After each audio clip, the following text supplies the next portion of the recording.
News every 15 minutes, weather every 10, and sports twice an hour. Newstalk, KGVO, AM 1290 and 101.5 FM. You're listening to Montana Morning with Peter Christian. Would the congressman become the secretary? Good morning, everyone. It's Montana Morning. It's Wednesday, December 14th, 2016. Right now it's chilly. It's 7 degrees in Missoula. Do have some freezing fog in the area. It's mostly cloudy. Our newscast this morning sponsored by Western States Cat, located on Reserve. Some things you may need for winter, like deals on batteries and antifreeze. CNN and Fox News are both reporting that Ryan Zinke has tentatively accepted the cabinet post as U.S. Secretary of the Interior. Montana Senator Steve Daines released the following statement on Congressman Zinke, President-elect Donald Trump's nominee for Secretary of the Department of the Interior. Well, congratulations to Secretary Ryan Zinke. I've known Ryan a long time, and Ryan Zinke protected us abroad as a Navy SEAL, and I know he'll do the same for our treasured public lands as Secretary of Interior. Daines said Zinke's efforts in Congress uniquely qualify him to act as protector of America's public lands. In Congress, I've seen Ryan stand up and fight to protect our way of life, and as a Westerner, Ryan understands the challenges of having the federal government as your largest neighbor, and I couldn't think of a better fit for Secretary of Interior. Now, the Associated Press has several things to say about this. Zinke has made no secret of his ambition to join the Trump's cabinet, but the job of Interior Secretary, in their view, is many ways an unlikely fit.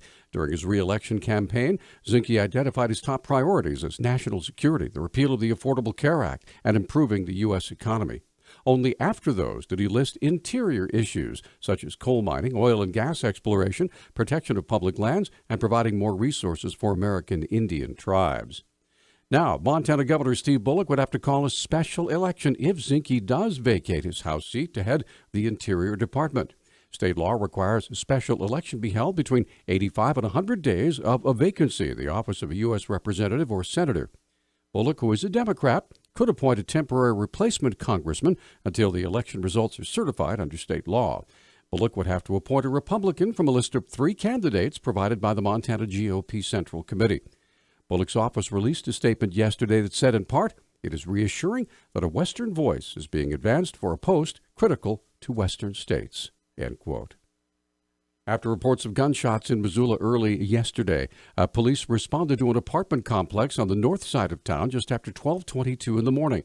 Police Public Information Officer Travis Welsh has more. 911 received a call of shots heard in an apparent apartment building in the 1300 block of East Broadway.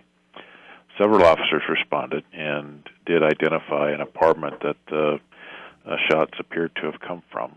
They made contact with a family inside, consisting of an adult male, adult female, and 2 small children. When police arrived at the apartment, they encountered 25-year-old Johnny Allen Washi, who was wanted for a parole violation for escape, as well as a parole violation surrounding an assault with a weapons charge. There was evidence that a weapon had been fired in the apartment. However, at this point, the case is still under investigation by detectives. We're trying to determine what exactly occurred there and also speak to witnesses who also live in the building to obtain what they heard and what they saw at the time. There is a 25-year-old male who was taken into custody for a probation violation. Missoula County Attorney's Office is considering a number of charges for Washi, including endangerment as well as possession of methamphetamine with intent to distribute. 21-year-old Davis Nelson Gibson appeared in Missoula Justice Court Monday, charged with theft, forgery, deceptive practices, and identity theft, as part of a wide-ranging investigation that has claimed at least 47 victims in the Missoula area.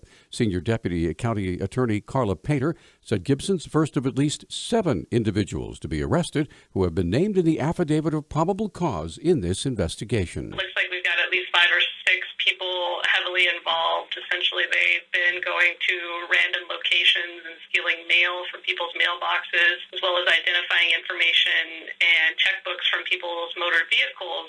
These individuals then use the identities that they have stolen to cash forged checks that they have made. Painter described how Nelson was apprehended. The only one that's in custody, to my knowledge, right now is Davis Gibson, and he was actually actually arrested after he came into, I believe it was First Interstate Bank, and again tried to cash a forged check. The bank was very familiar with him based on prior instances of doing so. They called law enforcement officers. They arrived and arrested him. Pater advises anyone in the Missoula area who may believe their mail has been stolen or their identities compromised, contact Detective Stacy Lear with the Missoula Police Department.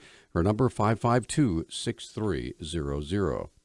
When Cody Marble was 17, he was charged with raping a 13-year-old boy in the juvenile wing of the Missoula County Jail. He was convicted of sexual intercourse without consent in 2002 and sent to prison. Marble was released from prison just last spring after Missoula County Attorney Kirsten Pabst filed a motion to dismiss the underlying criminal conviction. Deputy Missoula County Attorney Matt Jennings has the latest on Marble's case. We are actually still trying to resolve that petition for post-conviction relief that's been a little over 6 years old now. And just yesterday, on December 12th, we had a hearing in front of retired Judge Ed McLean, and that was discussing the new evidence that has been presented by Mr. Marble in his petition since 2010. Marble is currently free until the next court hearing before Judge Ed McLean. Mr. Marble was released from custody last spring when Kirsten Pabst filed a motion to dismiss the underlying criminal conviction.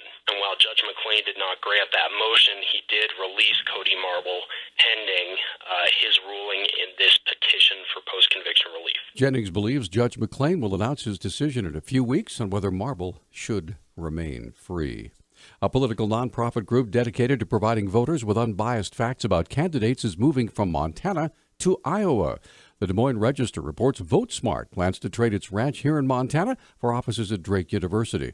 The group's national director, Walter McCusick, says VoteSmart has an annual budget of nearly $1 million.